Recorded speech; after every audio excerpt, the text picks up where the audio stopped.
Coming up live on LiveWire, we've got a great show for you today.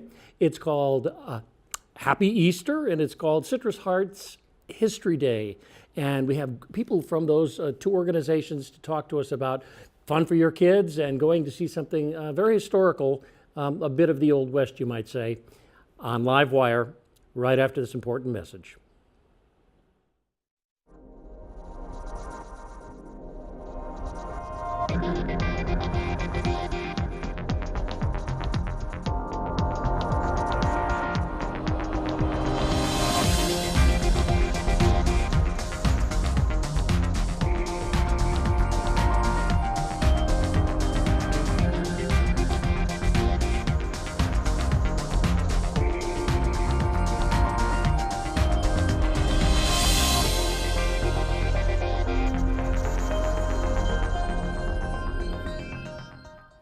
We're live on LiveWire. My name is Ray Tatter, and with me in the studio is DeAndre Berry, who is the City Church Children's Director of the City Church of Sacramento. Is that right? That's correct. Oh, That's thank correct. you. And it's Easter in the Park is what we're talking. Zoom in on this, pal. Easter in the Park is what we're talking about, and this is something produced by... But yes, by our church. By your church, Yes, and this is the 6th Easter in the Park. Okay, don't zoom in on it. Yeah, it's the 6th time you've done this, right? Yes, so this is kind of one of our events that we do. We have a few we do throughout the year, bigger ones, but this is definitely a big event that we do. And it's just special this year because we're in a new church building, we're in a new location. Whoa. So this is a great way to introduce ourselves to the community and a great way for kids and families to come and enjoy and learn about who we are and also just have fun for Easter weekend. Good. Well, these are these kind of interesting events that you have, and it's going to be and it's free to the public, right? It is free, and It's going to be 4th Avenue Park. It's 4040 4th Avenue. It's just a block down from our church, and like you said, it's free for everyone to come on out and enjoy from 11 to 1. And what does it say? Oh, yeah, it says it over here. This is my cue card. And it says, special visit from Dinger from the Sacramento River Cats. Yes, we've had Dinger come out to a number of our events, and he's a hit with the kids. Probably, I don't know how Dinger feels about it, but kids definitely love him. They're all over him. And it just kind of adds a little extra element of fun and also kind of a little bit of relatability to the Sacramento River Cats and kind of just for the exposure for them. But it's great having them out there. Oh, kids and those costumed actors are always an amazing thing to watch. The Tinkerbell at Disneyland, the very first Tinkerbell was kicked by a kid. Came up from behind her and kicked her. She went, "Ow, you little!" And Walt Disney was standing there. So Tinkerbell got her flying papers. Okay. Yes. Yes.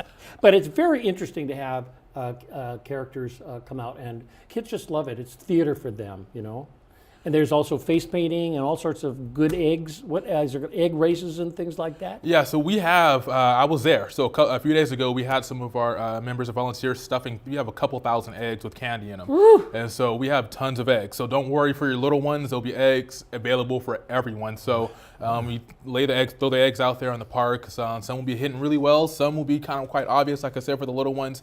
Everyone goes home with plenty of candy. And maybe a photograph? A photograph, yes. So in addition to the eggs, you mentioned Dinger, we have a photo booth. Photo booth is fantastic. It kind of marks the moment. I have my daughter Alana, she's 6 now. She's been doing this every year, and I can see the growth of her. Each year she participates in Easter in the Park. So the photo booth is definitely a wonderful hit. You actually get, and it's free. Again, photo booth is free. Oh. Face painting is something else. There's lines that are long for face painting. All it takes is one little boy or girl to come around, have something cool on their face. Everybody wants that, and they're heading straight to the face painting. So that's another thing that's awesome about it. We have raffles, so we're giving away free stuff. Raffles, hold on those raffles. There's some photographs that you have. I want to talk about those raffles. Okay. Let's go to these photographs that you brought, and we'll have a look at them, and you can narrate them. There you go. What's this? So right now we're just looking at some previous events, Easter in the Park that we have, and there's pictures of our Easter bunny that we have. So that's the Easter bunny. That is the actual Easter bunny. So we do have the Easter bunny there Easter bunny meets as well. Dinger. I like it. Yes, and that so he's there with our pastor. And again, more pictures of the Easter bunny with kids. So not only do you get Dinger, you also get the Easter bunny. So there will be a lot of furry friends there at the park. Oh, it's an Easter hunt. Yes, Oh, Easter oh. egg hunt. Yes. Those are all joyful, always joyful, and a little tearful sometimes when and it your gets little pretty. one can't make it to the egg and somebody goes. It's definitely competitive. It's definitely very competitive. And you see here we have again kids, kind of a little tired after the hunt, or actually no, they're getting ready for the hunt, and the anticipation I think is even greater than the actual collection of the eggs because they're ready, they're lining up, they're asking when. And it's almost like a track meet when they're ready to take off and go after the eggs. I yeah. remember, oh boy, do I remember. The egg could have been just behind a pole, and you'd run around looking. Oh, there it is. You definitely have a game plan. I've seen kids strategize like where they're going to go first. Like they pass up certain eggs, they're scoping it out, they're trying to map it out and have a plan. So there's definitely some strategy in going after the eggs. So. Absolutely. Okay, now, well, and what's that there? Oh, there's just people saying hello. But that's not a park, though. That's a school. Right. So in previous years, and before we moved to our location now, we used the school next door to our church just because they had open fields and it fit the community that we're in at the time. Yeah. And so now where we are, our new location in North Oak Park, we're right down the street from 4th Avenue Park, and that perfectly fits the location of our church and also the community. So again, this is a community event. In order to reach out to the community, we want to be where the community is and be where the park is. And so that way, it's open to everyone, it's free, and it just makes it a fun event. A television statement that the community of what we're talking to right now is the edge of this county. So there might be people up in, I don't know, Auburn that are getting our, well, Auburn's not in this county, but whatever. So you may get people from all over. Oh, which is great. That's what we want. I mean, we're open to that's our location, but we're reaching out to serve everyone. So it's just a fun event for all kids. That's great. And now let's talk about the raffle. Okay. Okay, what kind of gifts are we going to get here? We raffle away. Remember last year we had big Easter baskets. We're giving away Easter baskets with the basket, the candy, the stuffed animals, everything in there. Yeah, all that. So that's a popular item. So nobody leaves until everything's been raffled off. Right. So yes, we've done that in the past. We've had bikes. We've had several things that have been raffled off, and it's free. You get a free raffle ticket. Free raffle free ticket. Raffle ticket. Wait a minute. Doesn't the church need a little cash? The church does, but on this particular day, it's our role to serve others. That's why we're there, and it's to reach out to the community and do our part to build that relationship. So we built up the anticipation now, and now we have to say where it is and when it is. Okay, so this Saturday, 4th Avenue Park, it's 4040 4th Avenue. Can't miss it. We'll be there early, set up. You'll see tents and eggs, and you'll see us out there. You're getting ready to go. So is there a landmark near there? The landmark is right off of Broadway. So Broadway is the main landmark, and like I said, you won't be able to miss it. 4th Avenue Park, 4040 4th Avenue. Good. And there you are. City Church has got a Facebook page. Yeah, Facebook, Twitter, all that. Got it all. Yes, Instagram, all the stuff that young kids use nowadays. So you were walking down the street one day and you decided, sure, I think I'll be a children's director in a church. What do you think? You know what? When we first joined that church, they put you to work. And I'm a teacher by profession. I'm a middle school math teacher. And once our pastor Mark found that out, he's like, okay, I need you working with the kids. I have a passion for kids. So is this taking what you do professionally? It's like, how can this use you in a role inside our church? And so, again, I have a passion for kids. And it's not just me. I have wonderful people who I work with a passion for kids. And it's just a way, again, for us to reach out and so kids can enjoy their time in church and enjoy their time in events like we're going to do Saturday. So this is a good thing. So the events that you do throughout the year are things like this. Are there other events in the year? Right. So any of the major holidays, we're going to have Harvest Festival during Halloween, for example. Even as the weather's starting to get warmer with our new location, we've had Friday evenings at our church. We have a big open parking lot, and we've had live music, live band, food, and all it is just a time and it's free for everyone, and it's just open where you come and socialize and laugh and talk. And so we've done that, inviting again, just opening up to anyone who wants to come. And again, the band we had last year was really good. So I just encourage people to check out our Facebook page because we're constantly doing events throughout the year just to reach out, just to come in, have a good time. Thank you. DeAndre Berry, Yes. thank you so much for coming to talk to me, and we'll see you at this Easter hunt, Easter in the Park, on the 31st. So we got to take a short pause for the cause, and we'll be back. Thank you, sir, for coming. Thank you. Come again. All right. Thank you. All right, we'll be back in just a tiny little minute, and we're going to be talking about historical buildings in our place, in our town, in our city, and other cities around us. And we're going to be talking with folks from the Citrus Heights Historical Society, talking about what a historical society might do right after this.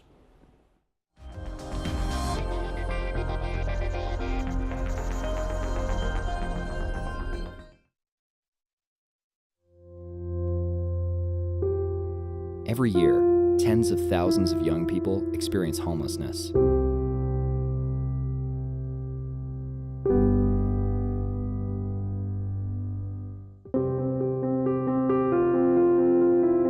If you or someone you know needs help, 1-800-RUNAWAY can provide support and connect you to the right resources. Together, we can end youth homelessness.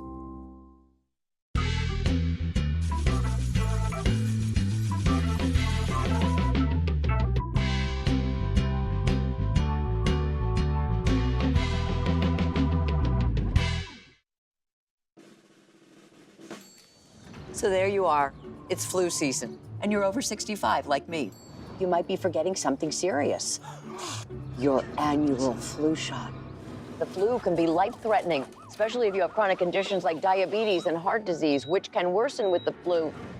The immune system weakens with age. Ask about a flu vaccine option made specifically for us. Visit ncoa.org/flu to learn more and talk to your doctor about vaccine options for people 65 and older.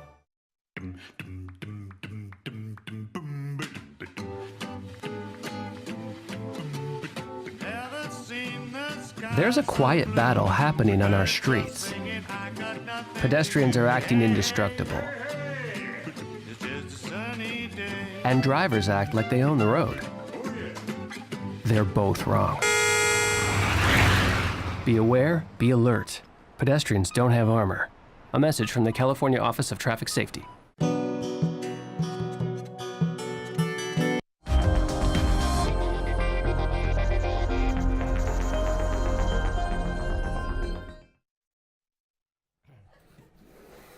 Citrus Heights History Day, and the bands will play, won't they? Yes, they will.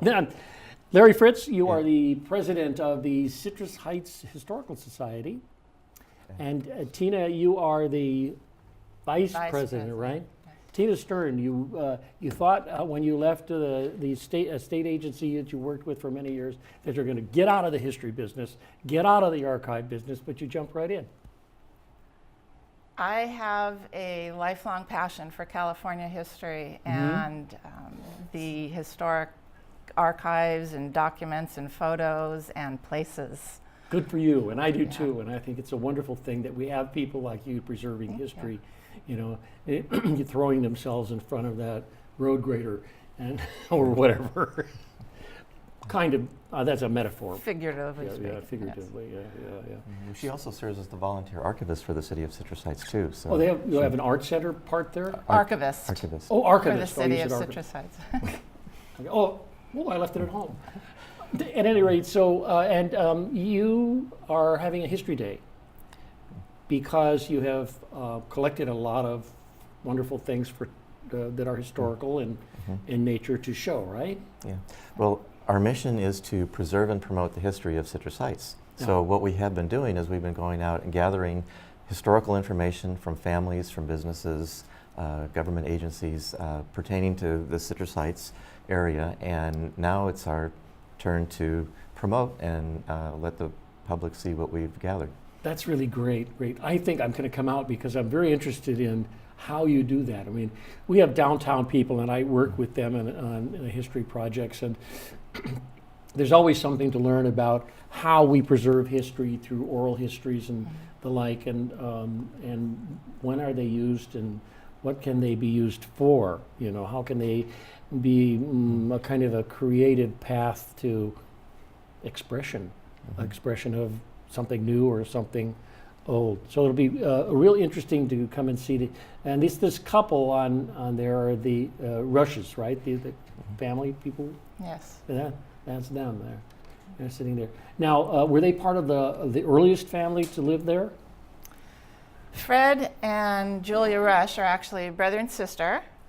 Neither one ever married or had children, and they lived in the Rush home until the 1970s when they passed away. Their grandparents and namesakes, Fred and Julia Vollet, have a very classic story. They came from the East to California in a covered wagon in 1953. And 1853. 1853, Yeah, thank you. 1953. That would be a trick. That would be a But trick. people do it. There's some kind of. They settled on L Street in what is today's state capitol grounds. Oh. And 5 years later, they purchased 480 acres in what later became Citrus Heights. 1849 to 53 is just a few years, so there must have been intense, I-N-T-E-N-S-E, intense.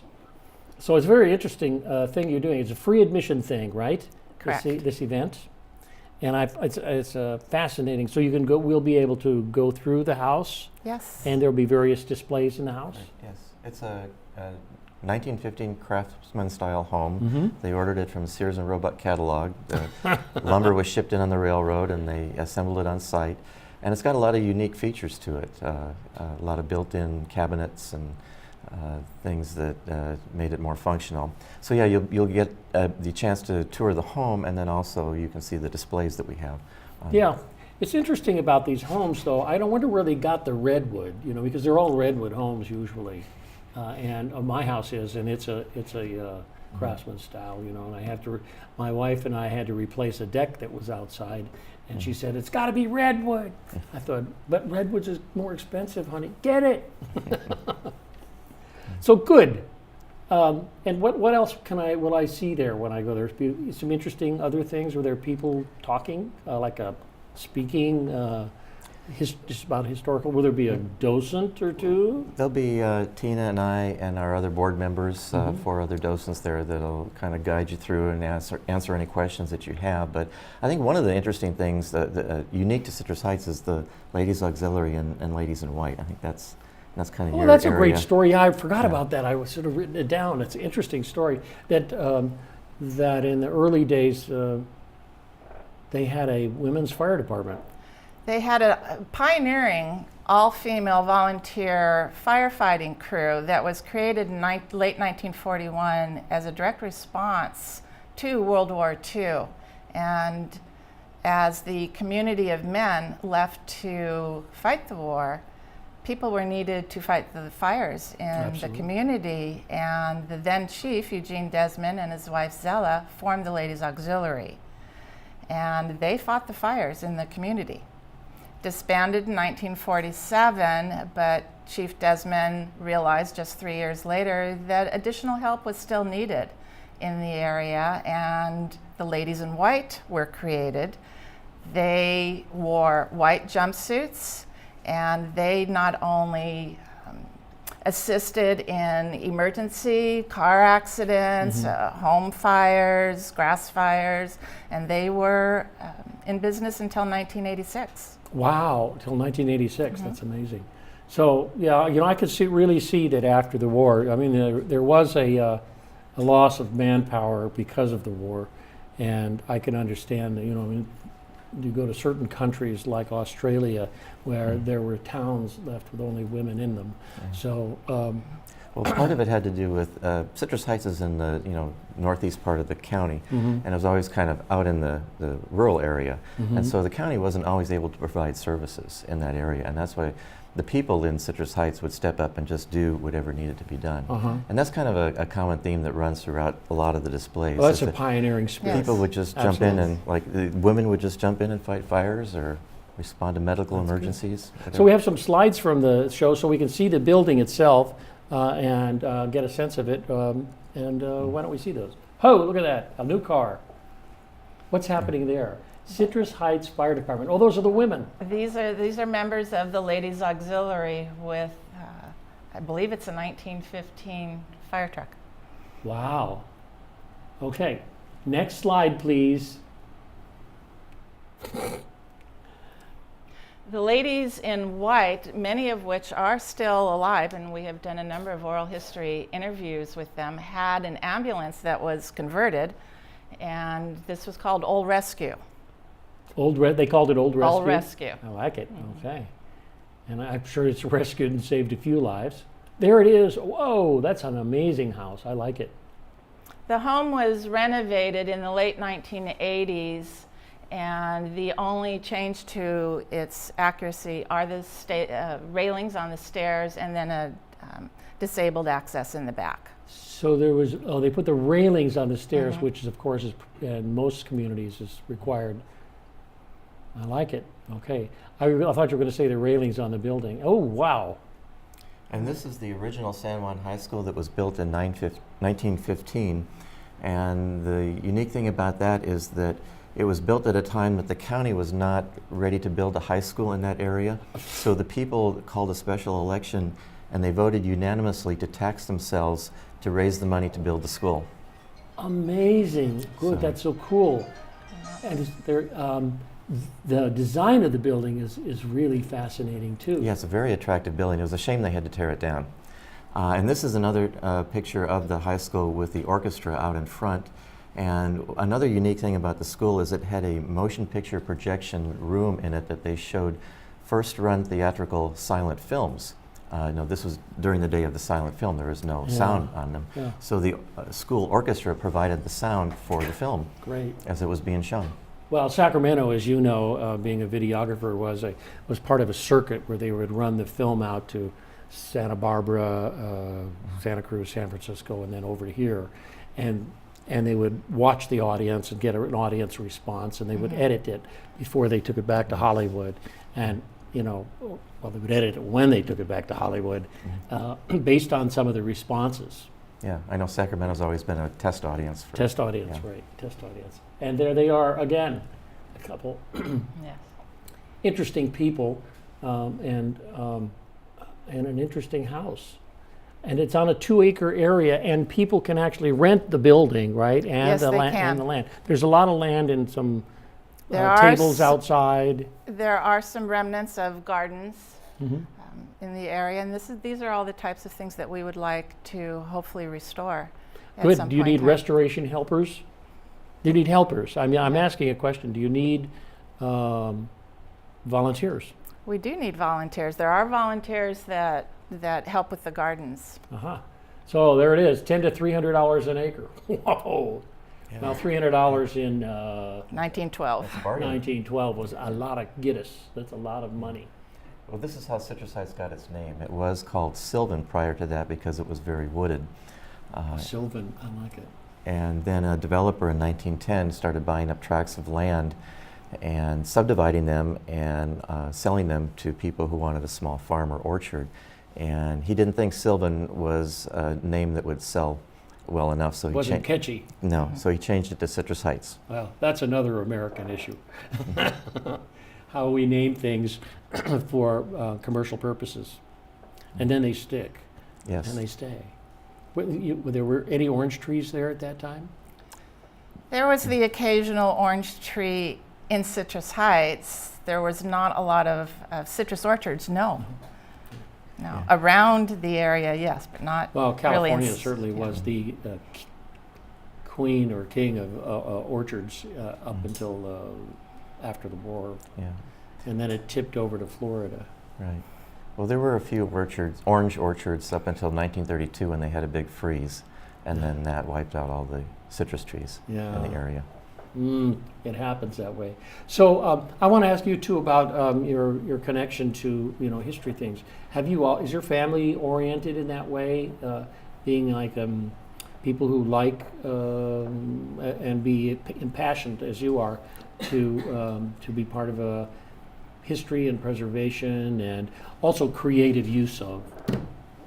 I grew up with discussions of military history. My father and my grandfather in particular. I went a completely different way when they when at 8, I went to my first California mission, and Oh, there you go. I've been passionate about California history ever since. Sure. Yeah. Yeah, I love the missions myself, and Adobe's, you know, and that thing. I remember producing an event in Los Angeles at the Leonis Adobe, which is I know a it well. tiny little Yeah. Adobe, but it is so wonderful. I brought Pete Seeger there. It was a hit. And you, sir, what about you? I grew up in Citrus Heights, and I've always had interest in the history, and I think part of it had to do with, I grew up in the mid-'60s when it was undergoing a rapid change from semi-rural to a very developed area. Yes. And a lot of things went by the wayside, and I kind of missed them, and so I think my sense of loss created a desire to preserve the history of the area. Sure, and I think that that's a laudable thing, and being part of your community in one way or the other is an important thing for all of us to understand. So you should go to the 218 Citrus Heights History Day, and there it is on Saturday the 31st. That's coming right up. Yes, it is. That's how many days away? Today's Wednesday, Thursday, Friday, 4 days away, right? Okay, and the drums are pounding to get those, whatever you're going to show them up. It's on Antelope Road in Citrus Heights. Is there a kind of a... It's right off of I-80, Okay. Antelope Road, just east of the Antelope Road off-ramp. Okay, well that's not too hard to find. You can probably, what if I just Googled Rush House, R-U-S-C-H? Yeah, it's at Rush Park, Rush Park? which is part of the Sunrise Recreation and Parks District. Right. Well, I want to thank you both for coming to talk to me about this. It's kind of a fun thing in California. You know, we don't really have these long traditions of, but 1849 is pretty far in the back, and there's a good bit of history in between then and now. And the idea to preserve some of that and get a good sense of it, especially those women on the fire truck. Thank you both for coming. Thank you for Okay, having thanks, us. Ray. Okay, we're about done, and next week we have an interesting show for you. We're going to be talking to some people who are intimate with the Rare Book Room at the City Library. We're going to talk about who? Shakespeare, William Shakespeare, whose third folio is there. So we'll see you next week live on LiveWire at 5 next week. Thanks so much. Okay.